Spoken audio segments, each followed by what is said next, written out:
Our next speaker is a lovely lady who's based in the beautiful state of Portland, Oregon. She's a principal at Need More Designs there. She's also got an anthropology background. It's a little bit unusual. It is a bit. Yeah, and she also co-produces a podcast. It's pretty interesting stuff right there. Gareth, you've got a podcast back in South Africa. I do have a podcast. It's not about anthropology or Portland. What is it about? It's about just talking garbage. Kind of like we're doing now. Don't listen to it. It's not worth it. Is that you just brought that up so you could tell people not to listen to my podcast? Yes. That they wouldn't know about anyway. They know about it now. They don't care, and they're not going to listen to it. Thanks. Okay. Thanks a lot. We really should argue off stage, don't you think? Probably a lot better. You guys don't have to be so quiet. Let's just get them to clap quickly. Clap quickly. Quickly clap. Quickly. Let's bring it up.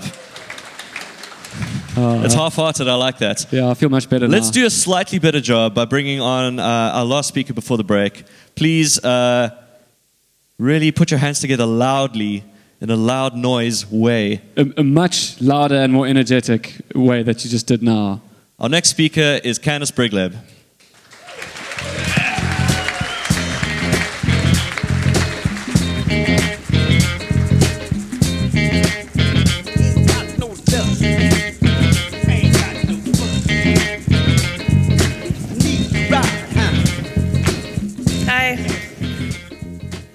I'm Kandace, and I am a principal at Need More Designs, and we are web designers out of Portland, Oregon, and yes, the city is exactly like the show. So, I also do have a background in cultural anthropology, and so today I am here to talk to you about designing and producing websites that really get to the heart of brands and tell authentic customer stories. So we're going to use some of the tools that anthropologists use to understand cultures, and we're going to talk about those tools and how they apply to brands. And so I'll sort of use those terms interchangeably, like brands and product and culture. And the type of anthropology I'm talking about today isn't going to look like this. It's not going to look like this. Oops. And it certainly won't look like this. I don't even own a whip. It's going to look more like this, or this. And I know we're just about to go to lunch, but I am going to show you a ton of pictures of food photography. Most of our clients are in the coffee and food and drink industries, and so you'll see a lot of that, and then we'll go eat. So anthropologists use qualitative research. And we use qualitative research to gather an in-depth understanding of human behavior and the reasons behind that behavior. And so this can help us answer questions such as, why would somebody stand in line for an hour for ice cream? Or what sets this brownie maker or this coffee roaster apart from their contemporaries? So the particular tool I want to talk about is called participant observation. And this is a way of learning about culture or brands that involves observing and participating. And as web designers, we're awfully good at the observing part. So I'm going to talk a little bit about how we can get out of our studios and out from behind our computers and start participating with the brands that we're building for. So when I say that we're good at observing, we use tools like communication briefs and client surveys. This is taken from Web 2.0 redesign book, which I love. And we take this, we ask questions like, what does your target audience feel and think? And we take all of this information and, like Cindy talked about, we make personas. And these are these fictitious people that we are thinking about using websites that we're creating. And these are great tools, and we use them in our studio all the time. But sometimes they're not quite enough. So I'm going to tell you a story about a designer that I know that got a job making a website for a brand, and they were extremely excited about it. And they did all of the due diligence. They had a client survey, the questionnaire, they had their personas, and they designed a site and sent it to the client. And in their words, they said, "I nailed it." And they could not wait to hear back from the client. And they waited and waited, and a couple days later they got a call, and there was one question: did you ever even try my product? And the answer was no, they hadn't, and it showed. So I'm here to talk to you about how to not be in that situation, how to design websites that make it obvious that we know the products and we care about them and we love them. So there's basically 5 levels of participant observation, and they get deeper and deeper as you go through, but the first 2 levels are basically what I was just talking about, so the kinds of observing that we already do as web designers. And in anthropology, we know that these 2 have limitations, and the biggest one is that you don't get to know enough about what you're studying. And then there's kind of the other 2, which are basically, I think for us, it would be like quitting our job and starting to work for our clients and getting all sense of who we are, what we're doing, lost. So you don't want that either. So I'm talking about a really moderate level of participant observation. And there are basically 5 tools that we can use to get to know our brands better.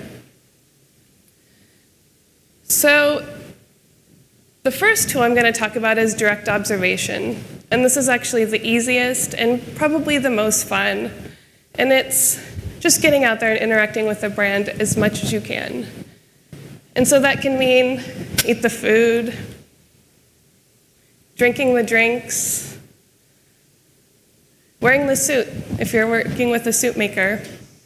And if you own a shop and you have a web designer working with you, and you make anything that you can send them for them to interact with, they're going to know what you're doing so much better and build such a better website for you. And it's really hard to ask for free stuff from people. So I often start projects by asking if someone can send me an example of their product. And in the beginning, before I had anything to back up asking that, I would just pay for it. It's like, I'll buy it if you'll send it to me and I can interact with it. But it has made our design so much better. So the second is informal interviews. And this is getting your clients to talk about who they are and what they do in a more informal way. And the easiest way is to go grab lunch with them. And ask them about their founding story, or ask them why they're doing what they're doing and why does it matter. Better yet, grab drinks and then ask those same questions. Or interview your clients for a blog post and then write the post.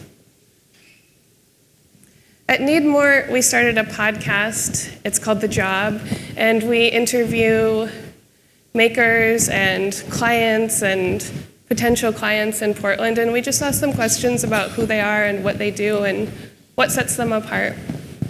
And this has been very helpful in not only learning more about our clients, but also in helping us recognize folks that might be potential clients. So the third tool is participating in group life. That's what anthropologists call it, but it actually just means like go to the restaurant or the cafe. If you're working with somebody that has a physical location you can go to. We work with architects sometimes. We go into their buildings and we walk around. Join in their rituals. So one of the most intimidating rituals I've ever joined in was a coffee cupping with 4 Barrel here in San Francisco. And I know nothing about cupping coffee, but what I did learn during this process was the time that they take to think about the products they're putting out there, how many coffees they cup in order to get 1 or 2 coffees into our hands, and the way they talk about the flavors. And that was invaluable for us to start working on designing for them. And then lastly, show up to events. So if you are fortunate enough as a web designer to get invited to Christmas parties or any kind of events where your clients are celebrating their big wins, show up and talk to people. Why do you work for this company? Why do you care about what you're doing? And start to see what's motivating the people that are involved with these brands. Then the fourth tool is listening to life histories. So this is how are our clients talking about themselves in a more formal way. When I usually start working with a client, I'll ask them if there's anything coming up where I can go and see them talk about themselves in public. So any kind of speaking event that they're doing, and every once in a while someone says yes, and I get to listen to them talk about their founding story or why they care about what they do. Reading the material that they're putting out at their events or in their shops or that they're emailing to their customers. And then reading how other people are talking about them in the public sphere. So, there's Yelp, there's press pieces, anything that you can grab to understand a little bit more about how the public sees your clients. And then the most important piece is self-analysis. So gathering all of this information and asking yourself a few really simple questions like, what did you do to interact with this brand? How did you feel when you were interacting with it? And then, why would you become a repeat customer? What was your motivation? So I'm going to talk about 3 projects briefly where we used participant observation to get to know a brand better and then created a website for them. First is Dolcetta Gelato. They are a gelato maker in Washington, D.C., and we've been working with them for about a decade now. We first built them a Flash website in 2005, and and it was great. But we just recently moved them to a WordPress WooCommerce website that works on an iPhone, which is very exciting. But when we first started working with them, they were adamant that we either fly out there and try their gelato or that they would fly their gelato to us.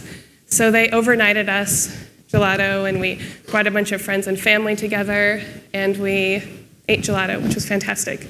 But we also, so Rob, one of the co-founders, he goes to Brazil for a month every year, and he researches and he gets back to his roots, he finds flavors, and he thinks about what they're going to do in the next year, and then he calls us when he gets back and he tells us about those journeys. And those are extremely helpful for us to understand where their company is going. And one of the things we realized about them is that they aren't just making gelato. They are creating communities. This is a piece from their website. They're creating communities around ingredients and people that stay in their lives for decades. And they're making this old world style of gelato. So one year they came back and they decided to only have strawberry gelato in their shops. They had 7 flavors of strawberry gelato, and that was it. And it was because they had gone to the farmer's market, and what they found were these beautiful strawberries. And so this is sort of their ethos, what they do. When we designed the website and put it up for Rob, his response was, it's never easy to put your vision into someone else's hands and have the results surpass the expectations, but this is exactly how things went down with Need More designing our website. And so one of the benefits of participant observation is that clients feel heard, they feel understood, and their websites reflect their values. The second project is for De La Paz, and they're here in San Francisco. And they are a coffee roaster that makes blends. And this is really unique, actually, in the coffee world, because blends are usually sort of where coffee roasters put the coffees that they don't love. So everything else gets pushed into blends, but De La Paz is going out and they're sourcing coffees, particularly for these beautiful blends that they're making. They're making 3 blends. They have really bright colors, and then they also have just a few single origin that are in these white bags. And so we took these coffees and we took them on camping trips, and we pull shots in our studio. We came down and we did some cuppings with the team, and we started to think about how they were portraying themselves presently. So this was their website before we started working with them. And we started thinking about the simplicity of those blends and how to differentiate them from other clients of ours, like Stumptown Coffee Roasters, who also makes beautiful coffees. And so we ended up with a very straightforward, simple website. This was our design for De La Paz. It's also responsive. It's all about the colors. You know that I like the yellow, the blue, the red. And this is how they want people talking about these coffees. And then we make it really easy to subscribe or just buy the coffee. And this has been wonderful for them. And they've started winning a lot of awards, and that probably doesn't have anything to do with our website, but it's helping get their message out, and they're super happy. Finally, I want to talk to you briefly about Picky Bars. They're a company in Bend who had a website that was on a Yahoo cart, and then they had a subscription program called the Picky Club that they were running off of Google Docs. So getting them onto WooCommerce was wonderful for them, whether we redesigned the website or not. Their website was a pretty literal translation of their packaging. So it's almost as if someone took their packaging and created a website that looked exactly like it.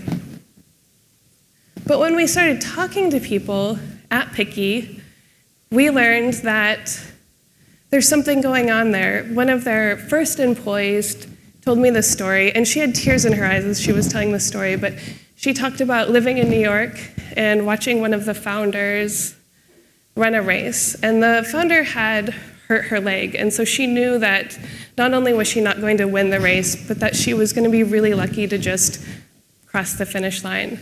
And so she watched this race and watched her cross the finish line, and they started talking about how Picky Bars is about pushing yourself farther. It's about taking these bars and going out into the outdoors and becoming more than who you are. And it's about being a part of that. And so when we redesigned their site, we focused on this idea that was already a tagline of theirs, that was monthly convenience to fuel your daily radness. And we started focusing on the individual. And we don't show a lot of bars on the site. You can sign up for the club. It's pretty straightforward. 3 months after the site went up, their club membership has gone up 150%. And so they are making a lot of money off of the site. In fact, they were going to send Picky Bars for all of us today, and they ran out. The site has been so successful, which has been very exciting.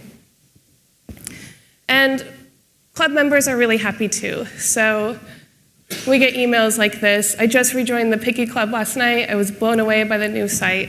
Wow. So they're feeling heard as well. So in conclusion, why does it matter that we understand these brands? Well, we know that there are customers that are coming to the websites, and we know that our clients are selling products, but our clients aren't selling what they think they're selling oftentimes. What's really important is that we are selling the experience of interacting with a product and engaging with it. We're selling that romanticism, and unless we understand what that feels like, we're not able to design for it. And so I would just encourage you to, even if you took 1 or 2 of these and went out and learned a little bit more about the brands, it would be a wonderful thing. Thank you.